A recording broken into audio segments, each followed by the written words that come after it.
Happy May Day, everybody! Sisters, brothers! It's International Workers' Day.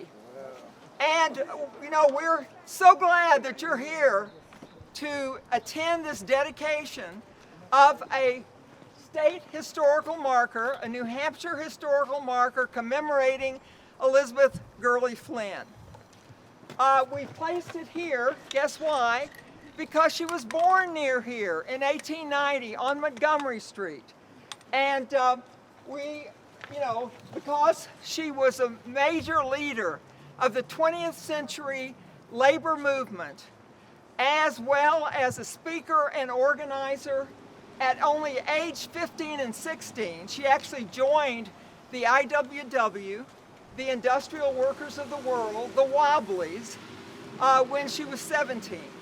But because that's how she's remembered, we decided we should dedicate this on May Day, which is celebrated around the world for working people and the union movement. So let's hear it for working people and the union movement.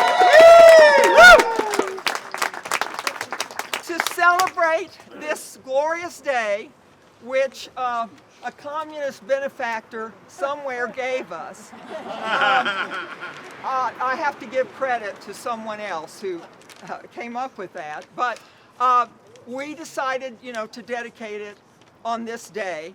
And because we're celebrating, we're going to have a sing-along. We can't have a labor meeting without singing a union song.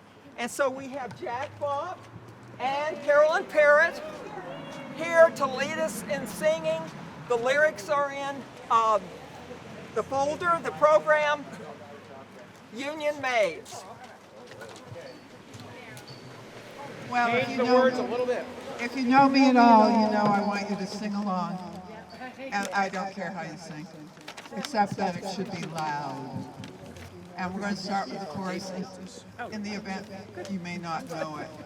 And contrary to what Arnie has in the program, I'm singing, "Oh No, You Can't Scare Me." Okay. Oh no, you can't scare me. I'm sticking to the union. I'm sticking to the union. I'm sticking to the union. Oh, you can't scare me. I'm sticking to the union. I'm sticking to the union till the day I die. When there was a union maid who never was afraid of goons and the geeks and the company geeks and deputy sheriff who made the raid. She went to the union hall when meeting it was called. And when the big boys came around, she always stood her ground. Oh, you can't scare me. I'm sticking to the union. I'm sticking to the union. I'm sticking to the union. Oh, you can't scare me. I'm sticking to the union. I'm sticking to the union till the day I die. While this union maid was wise to the tricks of company spies, she couldn't be fooled by company stools. She'd always organize. She'd always get her way. When she stuck for higher pay, she'd show her card to the National Guard, and this is what she'd say. Oh, you can't scare me. I'm sticking to the union. I'm sticking to the union. I'm sticking to the union. No, you can't scare me. I'm sticking to the union. I'm sticking to the union till the day I die. So you women that want to be free, just take a little tip from me. Break out of that mold we've always sold. You've got a fighting history. Remember Gurley Flynn, that we got a war to win. With hands and brains, cast off those chains. Today's the day to begin. Oh, you can't scare me. I'm sticking to the union. I'm sticking to the union. I'm sticking to the union. Oh, you can't scare me. I'm sticking to the union. I'm sticking to the union till the day I die.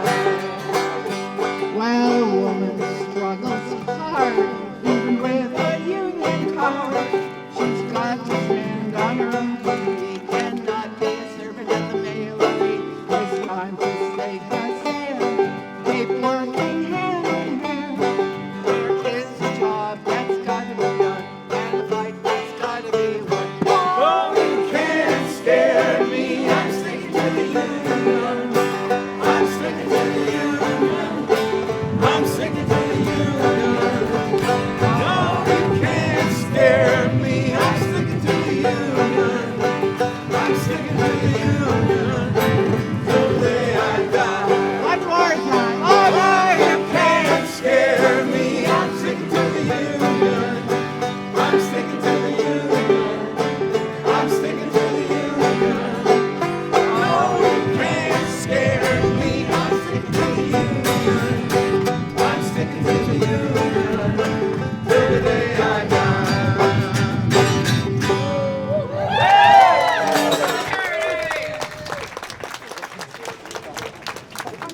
Before I introduce our first speaker, I want to tell you briefly how this marker came into being. It began as a fact shared by Arnie Alpert with friends and co-workers about 15 years ago. The fact that Elizabeth Gurley Flynn was born in Concord. Arnie will be telling us more about her life later in the program. A fact shared became a shared desire for a state historical marker dedicated to Elizabeth Gurley Flynn, the rebel girl. This desire led to several meetings to discuss how to make this happen. Meetings called by Arnie and attended by me and Eva Sartwell, a lifelong laborer and progressive activist. Eva died in 2019 at the age of 96, and we honor her service today as a member of the Council of Labor Union Women, Vice President of the New Hampshire AFL-CIO, and a longtime supporter of the United Farm Workers. She also spent decades of effort and time on behalf of poor and working people, women, and the union movement.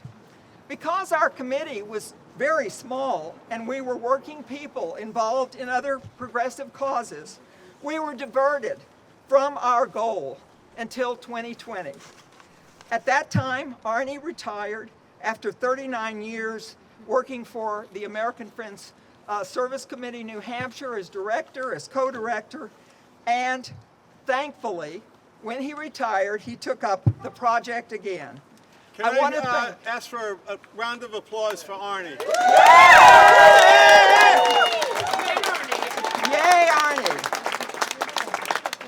I want to thank him for his persistence and leadership, and also all of you who helped by signing the petition that was part of the application process to get this marker, and also those of you who wrote letters to the City Council supporting having this in Concord. It's no exaggeration to say that our application might have gone nowhere without the guidance and support of our next speaker. Amy Dixon is a community preservation coordinator at the New Hampshire Division of Historical Resources. So please welcome and appreciate Amy Dixon for helping make a 15-year dream into a reality.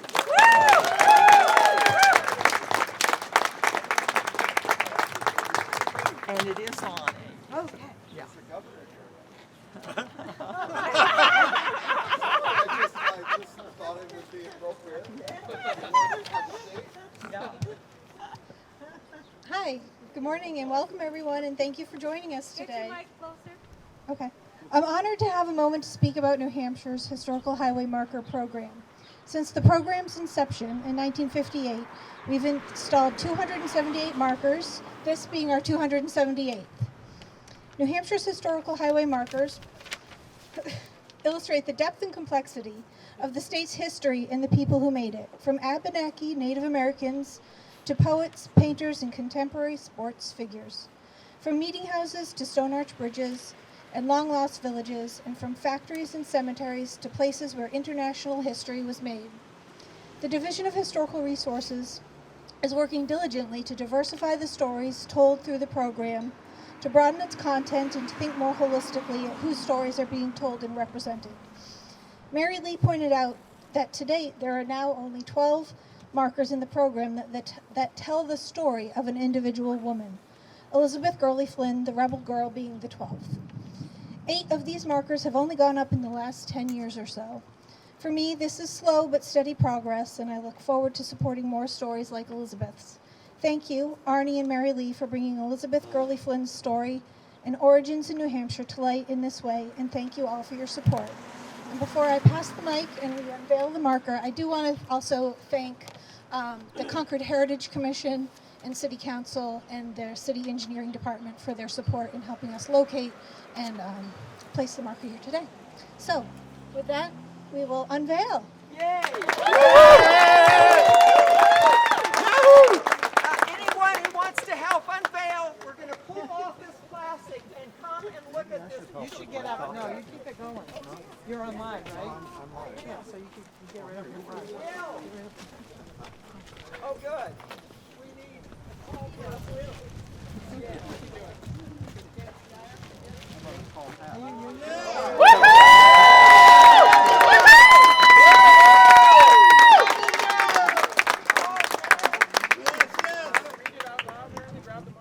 Born in Concord in 1890, Elizabeth Gurley Flynn was a nationally known labor leader, civil libertarian, and feminist organizer. She joined the Industrial Workers of the World at age 17, where her fiery speeches earned her the nickname the Rebel Girl. As a founder of the American Civil Liberties Union, Flynn advocated for women's rights, including supporting their right to vote and access to birth control. She joined the Communist Party in 1936 and was sent to prison in 1951 under the notorious Smith Act. Elizabeth Gurley Flynn, the Rebel Girl, born at 12 Montgomery Street in Concord in 1890. What I'd like to tell you about for a couple minutes, just a little bit about how she was brought up. Her mom, Annie Gurley, was an immigrant from Galway, Ireland, moved to Boston in 1877 with her family. She was the oldest girl of 13 children. They moved to Concord, where Annie worked as a seamstress and cared for several younger brothers and sisters. Her 4 brothers all joined the Knights of Labor. Annie was always interested in ideas. She went to lectures in Concord where she heard people like Frederick Douglass and Susan B. Anthony who came through town. She was always a feminist. I'm not sure the word was being used yet then, but you'll note that she kept her name after marriage, and she insisted on having women doctors. Elizabeth was delivered and named for Dr. Elizabeth Kent from here in Concord. Elizabeth's dad was Tom Flynn. Tom's dad had migrated from Ireland to Canada probably, and Tom was probably born in Maine, and he started working in the quarries in Maine when he was a child. And he continued doing quarry work when he moved to Concord. He briefly attended Dartmouth College where he studied engineering but had to quit when his brother died, and Thomas became responsible for supporting the family. Now there's an interesting little anecdote about Tom's time at Dartmouth. Apparently the students at that time were required to attend Protestant church services. And while Tom Flynn was never exactly a practicing Roman Catholic, his Irish heritage was very important to him, and being Irish and being Catholic at that time was pretty much the same thing. When the students rebelled against being forced to attend Protestant services, and the college administration asked Tom to name names of the people who were rebelling against the services, he refused and was briefly expelled from college. Anyway, so a good heritage for Elizabeth. Anyway, they didn't stay here for long. In 1895, the family moved to Manchester, where Tom had a job working for the City Railway Company. Then from there, they moved to Western Mass and to Ohio and to the Bronx, which is where she mostly got her education. As Elizabeth's parents' ideology shifted from Irish nationalism and the ideals of the Knights of Labor to socialism, she went right along. She was a voracious reader. From her teenage years, she studied Thomas Paine, she studied Karl Marx, Mary Wollstonecraft, Edward Bellamy, and Henry David Thoreau's essay on civil disobedience. She was a student of the U.S. Constitution. Her own approach to socialism was always tied to her understanding of the oppression of women, including their lack of control over their own bodies. She honed her oratorical skills as a member of her high school debate team. And at the age of 15, she gave her first public speech at the Harlem Socialist Club on the topic, What Socialism Will Do for Women. It launched her career as a public speaker and began her lifelong championing of women's equality. She was arrested for the first time at the age of 16 when police broke up a socialist rally where she was one of the speakers. She actually got ridiculed in an editorial in the New York Times, which said something like, she should go back to school to get an education. Anyway, so she was getting noticed at that early age. At the age of 17, she joined the IWW, helped organize a strike in Bridgeport, was elected a representative from the New York IWW local to their national convention in Chicago. From there, she went on for decades as an organizer, inspiring orator, defending of political prisoners, and prolific writer. And it all started on Montgomery Street. All right.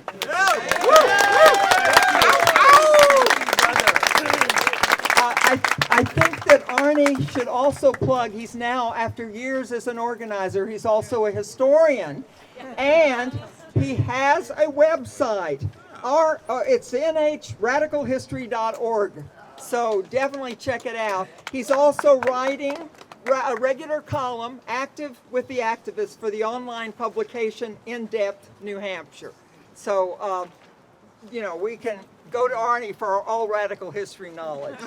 Okay, now, the text of the historical marker tells us, of course, that Flynn was a major figure in the American labor movement, but also that she was the founder of the American Civil Liberties Union, a crusader for birth control and women's reproductive freedom, and an advocate for immigrant rights. Our final three speakers represent the contemporary movements working for the causes that she held dear and gave her life to. Reverend Gail Kinney, our next speaker, is the worker justice minister at the Meriden Congregational Church, United Church of Christ. She is a member of the National Writers Union, as is Arnie, and a coordinator of the New Hampshire Faith and Labor Coalition. So thank you for your work, Gail Kinney, and she is our next speaker. Here you go. Okay, well, welcome everybody. Welcome you revolutionaries, you activists, you labor supporters, you rebel guys and gals. So, right, there we go. Let us all together collectively devote ourselves to getting into and sustaining and maintaining good trouble in the state of New Hampshire. As long as needed. And then one day longer. Yeah. Okay. So I want to reference Tom Jurovitz for a minute, and you'll understand why in a minute. Tom Jurovitz is a labor educator at the University of Massachusetts, but I first knew him as a labor songwriter. And kind of like Arnie is a great labor song lyricist, and I love his lyrics. But over 30 years ago, when Ronald Reagan was in the White House, Tom Jurovitz wrote a song that we don't sing very often, but it really is one of my favorite labor songs, and it's called Rise Again. And I can't sing it for you, but I'm going to read some of the lyrics, and so you'll understand why. It starts, I can feel the spirit building, soft as a whisper, loud as a roar. I can feel something a-stirring like I never have before. We've been quiet too long, my friends, and the working folks of this country will rise again. We've been quiet for 40 years now. You had the work, you gave us the pay. But with hard times round the corner, you'd think we've seen our better day. But we're not going back to where we began. The working folks of this country, and I would say New Hampshire, will rise again. But his next line, or next stanza, Mother Jones and Lucy Parsons. Now, Lucy Parsons was very much in the mold of Elizabeth Gurley Flynn in terms of a phenomenal labor leader and quite a spokesperson for working people. Mother Jones and Lucy Parsons, Old Joe Hill and Elizabeth Gurley Flynn. They were old-time Union warriors. They gave no thought to giving in. We will rekindle that spirit, my friend, and the working folks of this country will rise again. Just repeat that with me. The working folks of this country will rise again. So, Elizabeth Gurley Flynn herself said, what is a labor victory? What does it look like? And then she says, I maintain that it is a twofold thing. Workers must gain economic advantage, but they must also gain revolutionary spirit in order to achieve a complete victory. So we are here today to celebrate her revolutionary spirit and understand, if you're here, if you've seen that sign, if you've seen the words Rebel Girl, let that revolutionary spirit waft into your own ethos, into your very being, and keep maintaining that revolutionary spirit again, as long as needed. And I just want to give a shout out to the revolutionary spirit which exists in this state, probably more than we realize. And first and foremost, I want to give a shout out to our sister here from New Hampshire Public Radio. Yeah. She is one of the content creators. They unionized well over a year ago. They have been working for over 14 months to get their first contract in the face of just ferocious anti-union sentiment, especially on the part of the outside lawyer that NHPR hired to do their dirty work in their union negotiations. Wait, when do we want it? Now! Okay. Contracts! When do we want it? Now! Okay. And we are going to stand with the content creators at New Hampshire Public Radio again, as long as it takes. We will be there with you in solidarity. Now, Starbucks. The Starbucks unionization is sweeping across the country, but you may not know that the Starbucks workers in Rochester, New Hampshire have filed for a union election. Now, we're standing here in Concord, but if you live over in the Rochester area, if you know somebody who lives over in the Rochester area, if you have time to drive over to Rochester, to the mall, I forget the mall on... Fox Run? No, but it's on Route 11, Farmington Road, a big mall, Starbucks, Market Basket, a number of other places.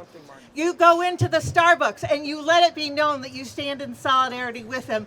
It will raise their feelings, their sense of resolve, if they know that somebody on the outside that they've never met before stands with them. Yeah. And then not just Starbucks, but unionization is sweeping Dartmouth College. It started with the undergraduate student dining services workers, who, as far as I'm concerned, probably read the textbook from Elizabeth Gurley Flynn and ran a textbook union organizing campaign, stared down the administration in just some phenomenal ways, and just achieved their first contract after a lengthy battle, and they are now earning a $21 wage for entry-level workers. $21. Amen. Crazy. Screw this 15 business. $21. Okay. And then after the undergraduate students started, the graduate student teaching and research assistants organized. They just had their union election. 89% of the graduate students who voted in favor of a union. Now the Dartmouth librarians have asked for their own union election, and it just goes on and on. And so one of the things that the undergrads said is that their resolve was to make Hanover a union town. Okay? The Teamsters at UPS are engaged in some ferocious bargaining right now as we speak. Your UPS delivery person may end up on strike in August. Again, if that doesn't go well, we stand in solidarity with them. The flight attendants at Delta Airlines, if you fly Delta anywhere in this country, you let the flight attendants know that you stand in solidarity with them. And on it goes. So not just Hanover being a union town, it's time to rise again in the state of New Hampshire and make New Hampshire a union state, as the Rebel Girl told us that we must do. Ooh, thanks so much. Elizabeth Gurley Flynn was known as the Rebel Girl because of a song that Joe Hill, IWW martyr and songwriter, wrote about her in 1915. So we're so lucky to have Jack Bopp and Carolyn Parrott here, and they're going to sing this song for us. We have the lyrics there. You can follow along.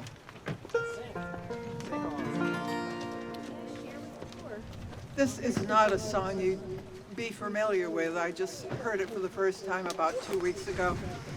The chorus is, that's the rebel girl,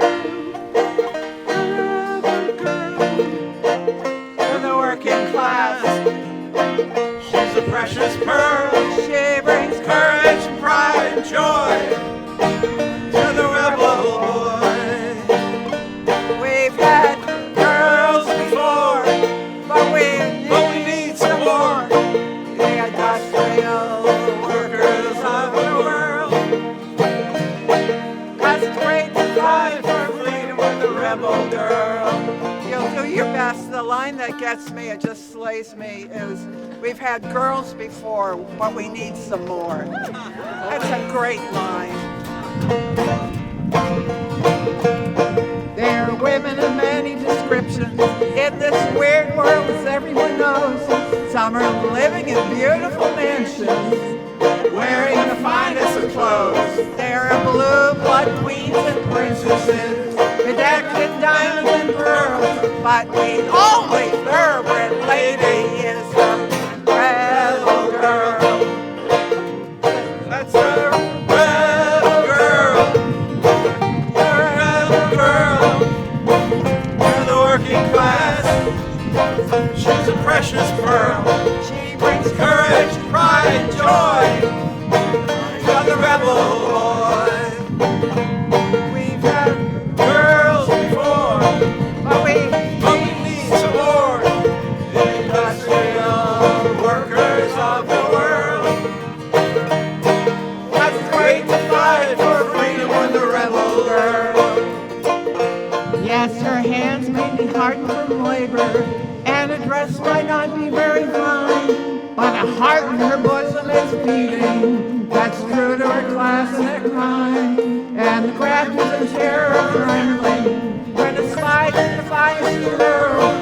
For the only thoroughbred lady is the rebel girl. She's a rebel girl, the rebel girl to the working class. She's a precious pearl. She brings courage, pride, and joy to the rebel boy. We've had Girls before, but we need some more. the industrial Workers of the world, that's great to fight for freedom with the rebel girl. We've had Girls before, but we need some more. in the industrial Workers of the world, it's quite different for freedom with the rebel girl.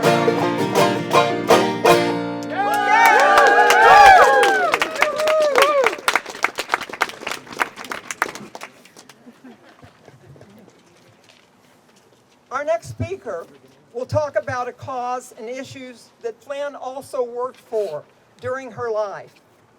Ava Castillo directs the New Hampshire Alliance for Immigrants and Refugees, is first vice president of the Granite State Organizing Project, and leads Welcoming New Hampshire, a coalition of organizations or individuals dedicated to making New Hampshire a more welcoming place for immigrants and refugees. Thank you for your work, Ava, and we're anxious to hear your words.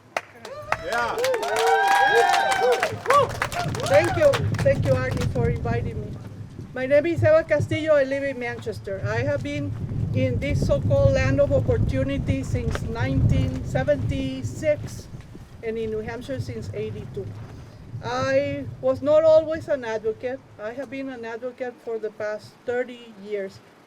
And I never really thought about workers' rights, and I had no clue. What really got me into advocacy was the abuses that my people, the Latino community, the undocumented workers, go through every single day in their work. I met Judy and Arnie, and they taught me all about the workers' rights. I'm a long-time member of the board of the Coalition for Occupational Safety and Health. The abuse that I have witnessed for my people has no place in this so-called land of freedom and equality for all.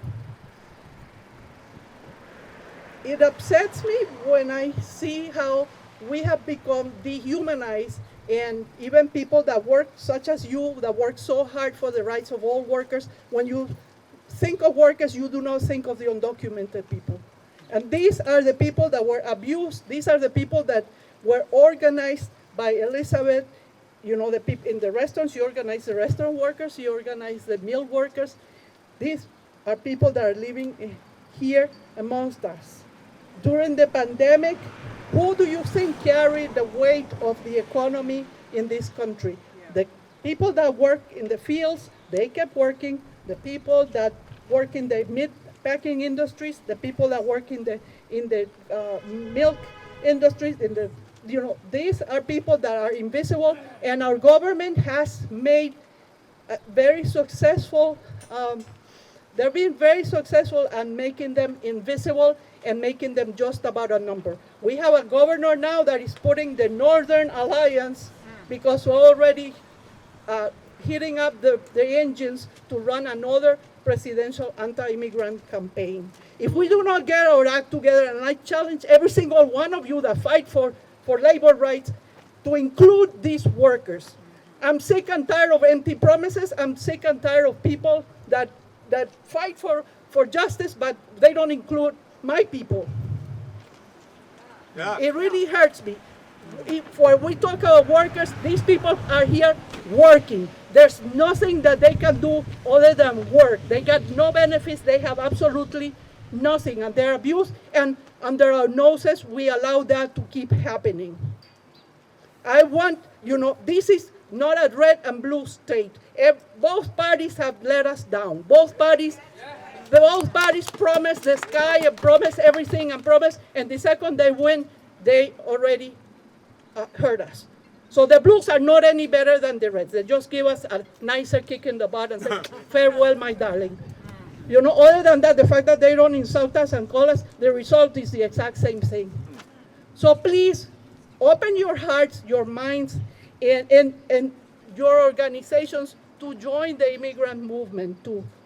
We are the modern day slaves. We are the people that are vulnerable to all kinds of abuse in every single industry here. I cannot think of one place where they're treated right, and that's because of their immigration status. It's hard enough to be a person of color or somebody that speaks like I do with an accent to navigate systems, but when you don't even have a piece of paper to allow you to go back home in peace, it makes it even harder. So please think about this, and please add your voices to the fight for immigration and immigrant rights. Silence is complacency, and I know it's more comfortable to keep your mouth shut, and it's more comfortable to say, oh, I think the right thing, but if you do not get your voices out there, I cannot do it. I am one of them. I cannot tell you all the stuff that people call me at the State House, and when they refer to us, is where the rapists, where the criminals, where the people are invading New Hampshire, and I have little kids, I have to protect them from those people. You are the people that people listen to, so please do something about it. And now we have our May Day rally today at City Hall at the Arch at 4 p.m. So I invite all of you to stick around for a while, go have lunch someplace, and come back at 4 and join us. Thank you. At State House, that's right. Yeah, I'm thinking Manchester. That's right. At the State House. So workers of the world, unite, and unite with immigrants too, because we are workers too. Thank you.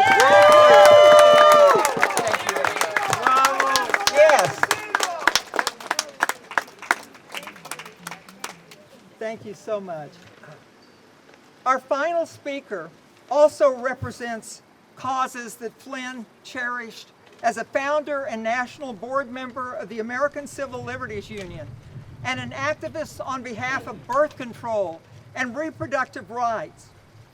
Courtney Reed is a policy advocate for the ACLU of New Hampshire, where she focuses on legislative advocacy and organizing with community partners to protect reproductive freedom, abortion rights, and advance LGBTQ+ equality. Please welcome Courtney, who is new to our community. Yeah.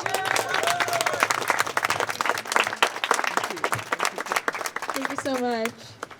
Thank you guys all for being here, and thank you for the introduction. I'm super honored today to commemorate Elizabeth Gurley Flynn on behalf of the ACLU of New Hampshire, which is an organization that works in the courts and the legislatures and in communities to advocate for and fight for our essential freedoms. So many of you know that Elizabeth Gurley Flynn was a founding member of the ACLU and contributed immensely to the organization. And the ACLU made an error by expelling Flynn for her political beliefs, which the organization later recognized was a mistake and reinstated her posthumously. So I'm really glad that I can be here today on behalf of the ACLU to continue to right that wrong. And a little bit about Flynn. She served as a defender of political prisoners and labor activists that were unjustly charged for their efforts by tirelessly fighting for individuals' freedom of expression. And as was mentioned before, she advocated for women's rights, including the right to vote and to access birth control. And so her feminism and her vision of the future is deeply tied to our fundamental right to all live freely and equally under the law. And her work not only has a special intersection with my role at the ACLU of New Hampshire, but a particular salience to where we are right now in New Hampshire and across the country. So this year we should have been celebrating the 50th anniversary of Roe v. Wade, but instead we're facing the devastating impact of the overturn by the Supreme Court. And the state of New Hampshire has fallen behind all of its New England counterparts to protect access to abortion care, and just a few weeks ago, the state Senate rejected 2 bills, one of which would have protected the access to abortion in state statute through law, and another one would have repealed the current criminal penalties that providers face under our current 24-week ban. And so with these rejections to protect access to abortion, they're running counter to what the vast majority of granted staters want, which is to support and protect abortion rights. And with that, the Senate has ensured that New Hampshire still will remain the only state in New England with no affirmative protections for abortion. And unfortunately, we expect next year's legislative session to hold more of the same. And that's why it's so important that we need your support to ensure that lawmakers know that granted staters demand abortion rights. And your support is so essential to enabling the legacy and the work of Elizabeth Gurley Flynn to continue. And unfortunately, our fight doesn't just stop there, because year after year, we also see renewed attacks on voting rights and attempts to make voting harder and more burdensome. So we need to fight back against those attacks each and every time they arise, because voting is the bedrock of our democracy, and it's really critical that we protect it. So some of Flynn's biggest endeavors, like protecting abortion and voting access, are just a critical part of the battle for racial equity, economic justice, public safety, privacy, and so many more things that we value. And at a time when so many of those rights that we hold dear are under attack, the life of Elizabeth Gurley Flynn is especially worth celebrating. So just cheers to the accomplishment to get this marker here, and solidarity. I will pass on to the next song. Thank you. Thanks so much, Courtney. Yes, thank you so much for your work and the work of the ACLU for all of these causes. We're going to end this celebration of International Workers' Day and primarily the dedication of Elizabeth Gurley Flynn's historic marker with a rousing sing-along, and we're going to do Solidarity Forever, which everybody knows and can join into. We've got the lyrics if you need them, led by Carolyn and Jack. So thanks so much. Where are the lyrics? They're in the program. I'm sorry. Gotta have to share, Lynn. I got it. I'm waiting. Little prelude.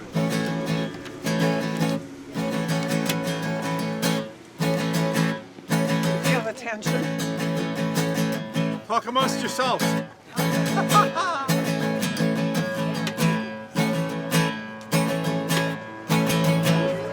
Solidarity forever.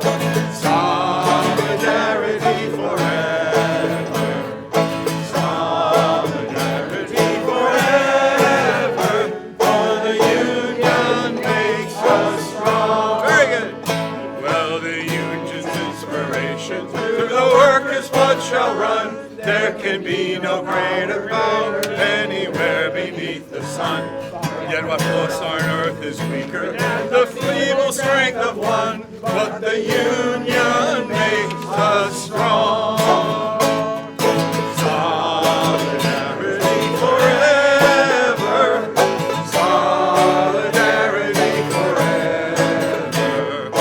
Solidarity forever. For the union makes us strong.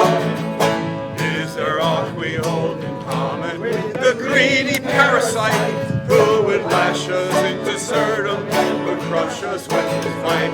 Is there anything left to us but to organize and fight? For the union makes us strong.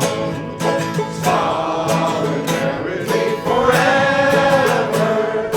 Solidarity forever. Solidarity forever. For the union makes us strong. It is we who plowed the prairies, built the cities where they trade, dug the mines and built the workshops, endless miles of railroad way. Now we stand outcast and starving, miss the wonders we have made, but the union makes us strong. Solidarity forever. Solidarity forever. Solidarity forever. For the union makes us. You guys take this one. They have taken until noon that they never, maybe not to earn, but without our brain and muscle, not a single wheel can turn. We can break their haughty power, gain our freedom when we learn that the union makes us strong. Solidarity forever. Solidarity forever. Solidarity forever. For the union makes us strong. All the world that's owned by idle drone is ours and ours alone. We have laid the wide foundation, built it skyward stone by stone. It is ours not to slave it, but to master and to own, while the union makes us strong. Solidarity forever. Solidarity forever. Solidarity forever. For the union makes us strong. In our hands is placed the power greater than their hoarded gold, greater than the might of atoms magnified 1,000-fold. We can bring to birth a new world from the ashes of the old, for the union makes us strong. Solidarity forever. Solidarity forever. Solidarity forever. For the union makes us. Just our voices. Solidarity forever.